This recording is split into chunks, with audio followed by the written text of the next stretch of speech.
Qasem Soleimani has been killed.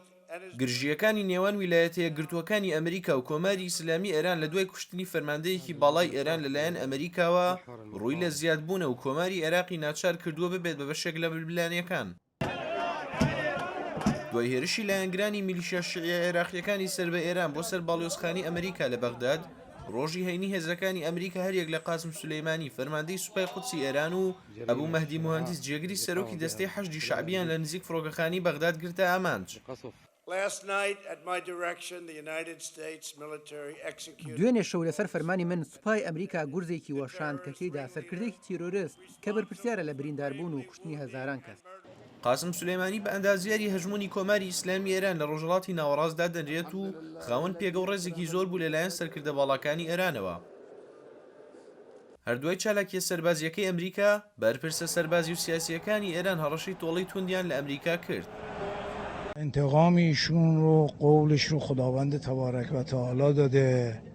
پەیمانی تۆڵەی ئەو خودای گەورە داوێتی تۆڵە سندرەوەی ڕاستەقینە خوددایە بە دڵنیاییەوە هەنگاوگەلێک دەگرینە بەر. أطلب من المجلس التصويت على القرار.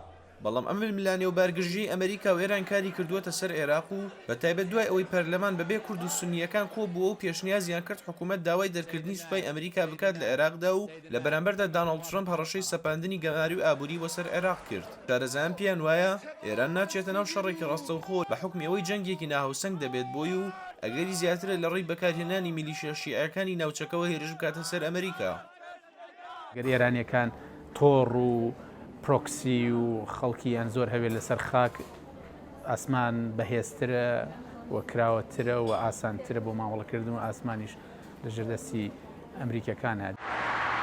لەم نێوەندەدا هەرێمی کوردستان کە خاوەن پەیوەندیەکی نزیکە لەگەڵ هەریەک لە ئەمریکا و ئێران لەلایەک بە پەیوەندیکردن لەگەڵ بەرپرسانی ئەمریکا لەسەر دۆخەکە و بەشداری نەکردنی لە دانیشتنی پەرلەمان بۆ دەرکردنی هێزەکانی ئەمریکا و لەلایەکی تریش بە بەشداریکردنی بەرپرسانی کوردی لە پرسی ماتەمینی سولەیمانی و ناردنی نامەی هاوخەمیدا دەیانەوێت هەڵوێستێکی بێلایەنانە پیشان بدەن.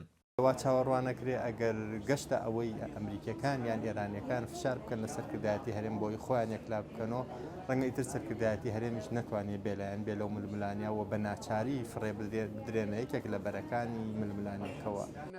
گەرچی ئەو ململانەی بووەتە هۆی دروستبوونی ئەم بارگژیە لە نێوان هەردوو وڵاتی ئەمریکا و ئێرانە، بەڵام شارەزایان پێیان وایە کە بە پلەی یەکەم عێراق باجەکەی دەدات و ئەمەش هاوڵاتیانی عێراقی تووشی دڵڕاوکیە کردووە.